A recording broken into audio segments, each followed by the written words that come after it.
Danny Flexen here for Seconds Out with undefeated middleweight prospect Felix Cash here at Tony Simms' gym. Felix, how you doing? Yeah, I'm very good, thank you. How about yourself, Chris? Yeah, I'm good. You were out quite recently, taking a record to 9-0, now with 6 knockouts. Just tell us a bit about that last performance, what you made of it. Well, obviously, we wanted to get some rounds in, because obviously getting the rounds in was a big step for us, obviously, before moving on for titles next. So, I went in there, it's just, it was a game opponent, he was tough and strong, never been stopped. So we knew that, it'd take a few rounds to break him down.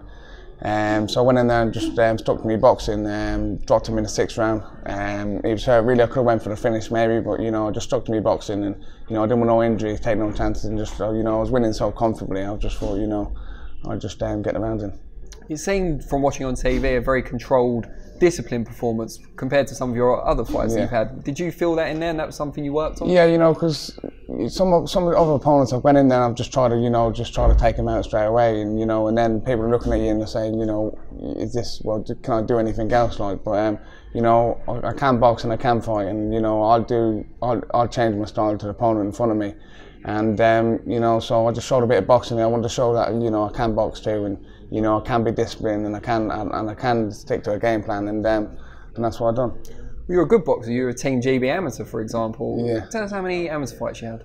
I can't tell you the top of my head, but I had about 90 amateur fights. Wow. And just over 90 amateur fights. What have been the biggest challenges about transitioning from being such a good and experienced amateur to being a new pro? Because the spotlight's on you a lot more. When you're a pro, the spotlight, especially being on the Matchroom and everything, people are expecting so much of you. But but what they fail to understand, they know you're a good amateur, but when you're going to the pros, it's a different game. You know what I mean? There's longer rounds, there's smaller gloves on. It takes a while to slow your pace down. When you're first amateur, everything's fast. You got 3 rounds, everything's high work, everything's 100 miles an hour. You know what I mean? But as a pro, you know what I mean. You got it's not a sprint. You know what I mean? It's more of a marathon. So you got to really pick your spots in rounds to work to make sure you win the round. But then you got to obviously pick spots to have your breathers. So that was the hardest thing. You know what I mean? Slowing myself down and realising that you've got time to break your opponent down. You don't have to just, you know what I mean, it's not 3 rounds anymore, you know what I mean. If you have a little bad round, you know what I mean, you've got other rounds to sort out. So you mentioned Matchroom there. Obviously they've recently extended their deal with Sky. They've got this new deal in America with DAZN on TV. Lots of opportunities for fighters, and you're also here in Tony Simms' gym surrounded by other really good fighters. How much of what you've done so far is a credit to your team, both your promoter and your trainer? Yeah, well, definitely. You know what I mean. It working out.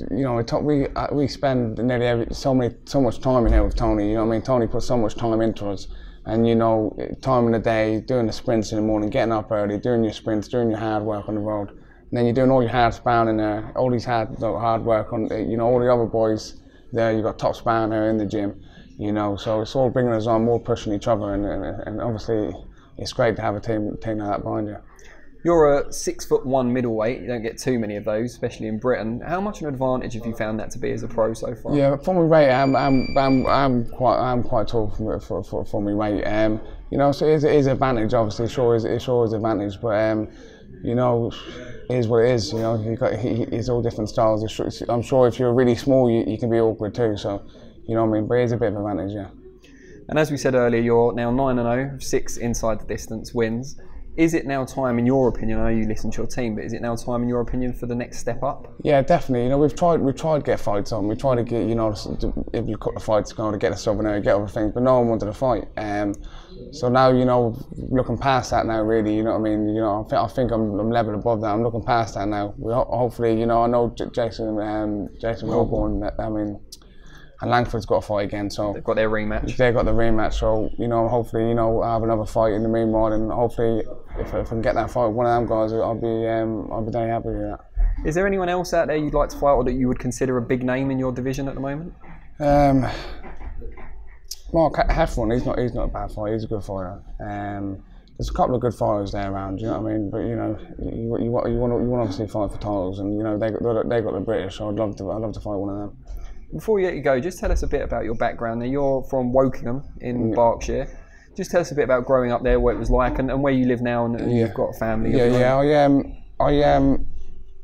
Obviously, I'm from I'm from Rochdale, you know, I've lived there most of my life. You know, moved about spot to spot, but been roughly around the same area in Berkshire for all my life really. But yeah, I'm back home, you know what I mean, I've got 2 kids, you know what I mean, and so that's why everything, obviously that's why we're doing everything for, is obviously trying to build a future and trying to sort things out for them, so it's all good.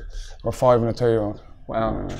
That must be quite tough as well though, when you're in training camp and stuff, to kind of get your sleep and to not be kind of pestered all the time. Yeah, it can be hard at spots, but you know what I mean, the missus, she's pretty good at that, and she sorts them out, so you know what I mean, it's pretty good. Brilliant. Well, best of luck with your future career, and we hope you nail down that step up you're looking for. No, thanks a lot. Cheers, mate.